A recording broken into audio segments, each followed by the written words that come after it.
Hi friends, welcome to சமையல் stories. என்ன friends, ரொம்ப பனியாக இருக்கா? வீட்டில் எல்லாருக்கும் கோல்டு பிடிச்சிருக்கா? சூப்பராக ஒரு நண்டு கிரேவி செஞ்சு சாப்பிட்ருவோமா? கோல்டு எல்லாமே சரியாயிடும். நம்ம ஒரு நண்டு கிரேவி எப்படி சூப்பராக செய்யலான்னு பார்க்கலாம் வாங்க. நானும் ஒரு 1/2 கிலோ நண்டு வாங்கிட்டு வந்திருக்கேன். இது அங்கேயே க்ளீன் பண்ணி கொடுத்துட்டாங்க. எல்லாம் குட்டி குட்டியாக தான் கிடச்சிது, ஆனால் டேஸ்ட்டு சூப்பராக இருக்கும். இது க்ளீன் பண்ணி எடுத்தாச்சு. வாங்க அடுத்து என்ன பார்க்கலாம். நான் பெரிய வெங்காயம் 2 வெங்காயத்தை இந்த மாதிரி கட் பண்ணி எடுத்திருக்கேன். ஒரு நார்மல் சைஸ் தக்காளி 2 கட் பண்ணி எடுத்திருக்கேன். கொஞ்சம் கருவேப்பிலை, ஒரு முழு பூண்டு ஃபுல்லாக உரித்து எடுத்தாச்சு. சின்ன துண்டு இஞ்சி, 1 டேபிள் ஸ்பூன் சீரகம், 1 டேபிள் ஸ்பூன் மிளகு, இது எல்லாமே எடுத்தாச்சு. இப்போ இதை அரைக்க போகிறோம். அடுத்து 2லேருந்து ஒரு 3 சில்லு இருக்க மாதிரி தேங்காய் எடுத்திருக்கேன். இதை அரைச்சி லாஸ்ட்டாக சேர்த்துக்கலாம். இப்போது மிக்ஸி ஜாரில் நம்ம கட் பண்ணி வச்ச வெங்காயம், தக்காளி, பூண்டு, மிளகு, சீரகம் எல்லாமே சேர்த்து கொஞ்சம் ஃபைனாக அரைச்சிட்டு வர போகிறோம்.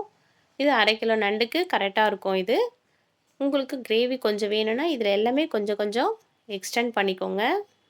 கொஞ்சம் கிரேவி எக்ஸ்ட்ரா கிடைக்கும். ஓகே, இப்போ இது எல்லாத்தையும் கொஞ்சம் ஃபைனாக அரைச்சிட்டு வந்துடலாம். எல்லாத்தையும் ஆட் பண்ணியாச்சு. அவ்வளோதான். ஓகே, இது சூப்பராக அரைச்சிட்டு வந்தாச்சு. வாங்க தாளிச்சிடலாம். இப்போ கடாய் வச்சாச்சு. ஒரு 100 கிராம் ரீஃபைண்ட் ஆயில் சேர்த்துக்கலாம். எண்ணெய் காயட்டுன்ட்டு 1 ஸ்பூன் சோம்பு, கொஞ்சம் கருவேப்பிலை. இப்போது நம்ம அரைச்ச விழுதை இதில் சேர்த்துடலாம். கொஞ்சம் எண்ணெய் தெறிக்கும், கொஞ்சம் மீடியமில் வச்சுட்டு சேர்த்துக்கோங்க. இப்போ இது பச்சை வாடை போட்டுன்ட்டு குறைஞ்சது ஒரு 5 நிமிஷம் கொஞ்சம் நல்லா வதக்கி விட்டுட்டே இருக்கணும். உங்களுக்கு மேலே தெறிக்கும்னா கொஞ்சம் தட்டு போட்டு மூடிட்டு செய்யுங்க. இடையில கொஞ்சம் வதக்கி விடணும். ஓகே, இது நல்லா ஒரு 5 நிமிஷத்துக்கு மேலே வதங்கிருச்சு, எண்ணெய் பிரிஞ்சிருச்சு. இப்போ இந்த ஸ்டேஜில் நண்டு சேர்த்துடலாம். நண்டு எல்லாத்தையும் ஆட் பண்ணியாச்சு. அடுத்து மசாலா சேர்த்துடலாம். குழம்பு மிளகாத்தூள் ஒரு 2 டேபிள் ஸ்பூன், கொஞ்சம் 1/4 ஸ்பூன் மஞ்சத்தூள். இது காரம் கரெக்டாக இருக்கும் உங்களுக்கு. மிளகு வேறு நம்ம சேர்த்துருக்கோம். காரம் சாப்பிட்றவங்களா இருந்தால் கொஞ்சம் மிளகாத்தூள் வேணால் போட்டுக்கோங்க. இதுலேயே ஒரு 2 நிமிஷம் வதக்கி விட்டுடலாம். ஓகே, இப்போது கொஞ்சம் கல்லுப்பு போட்டுக்கிறேன். தேவையான அளவு ஒரு 200 ml தண்ணி சேர்த்துடலாம்.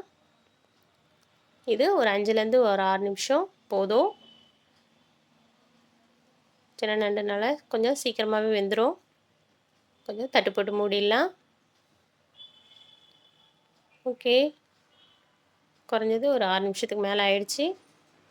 கிரேவியும் ரெடி ஆயிடுச்சு, நண்டும் வெந்துருச்சு. அவ்வளோதான் ஃப்ரெண்ட்ஸ். இந்த ஸ்டேஜில் நம்ம அரைச்சி வச்ச தேங்காவை சேர்த்துடலாம். அவ்வளோதான்.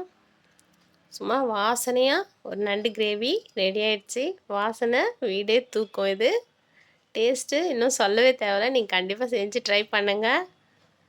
சூப்பராக இருக்கும். ரைஸில் சுட சுட ஒரு நண்டு கிரேவி போட்டு சாப்பிடும்போது கோல்டெல்லாம் இருக்கிற இடம் தெரியாமல் ஓடிடும். சூப்பராக ஒரு நண்டு கிரேவி ரெடி பண்ணியாச்சு ஃப்ரெண்ட்ஸ். நீங்களும் அதை கண்டிப்பாக ட்ரை பண்ணுங்கள். உங்களுக்கு இந்த வீடியோ பிடிச்சிருந்தா நம்ம சேனலை சப்ஸ்கிரைப் பண்ணுங்கள். நீங்கள் கொடுக்குற ஆதரவு என்றைக்கும் வேணும் எங்களுக்கு. லைக் பண்ணுங்கள். உங்கள் ஃப்ரெண்ட்ஸுங்களுக்கெல்லாம் ஷேர் பண்ணுங்கள். தேங்க்யூ ஃபார் வாட்சிங்.